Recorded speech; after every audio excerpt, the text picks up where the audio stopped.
लय नुकसान झालं ग बाई, हाताने दगड पायावर पाडून घेतला मी. अगं आई तू टेन्शन घेऊ नको ग, हे आल्यावर मी सांगते की यांना बघू ते काहीतरी मार्ग काढतील. देवा काय सांगा, काय सुधरण.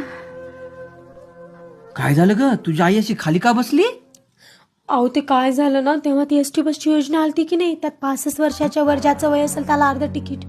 हो आली होती की. हा तर मग माझ्या आईनं पैसे खाऊ घालून आधार कार्डवर 50 वर्षाचं 65 वर्ष करून घेतलं.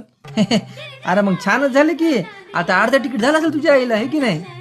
अहो पण आता अडचण झाली ना, आता सरकारची नवीन योजना आली लाडकी बहीण, त्यात महिन्याला 1500 रुपये भेटणार आहेत. पण अट अशी आहे की वय वर्ष 65च्या खाली पाहिजे. आणि माझ्या आईनं त्या एसटी बसच्या अर्ध्या तिकीटच्या नादामध्ये वय वर्ष 50 ते 65 करून घेतली. आता ही योजना भेटणं चालली ना.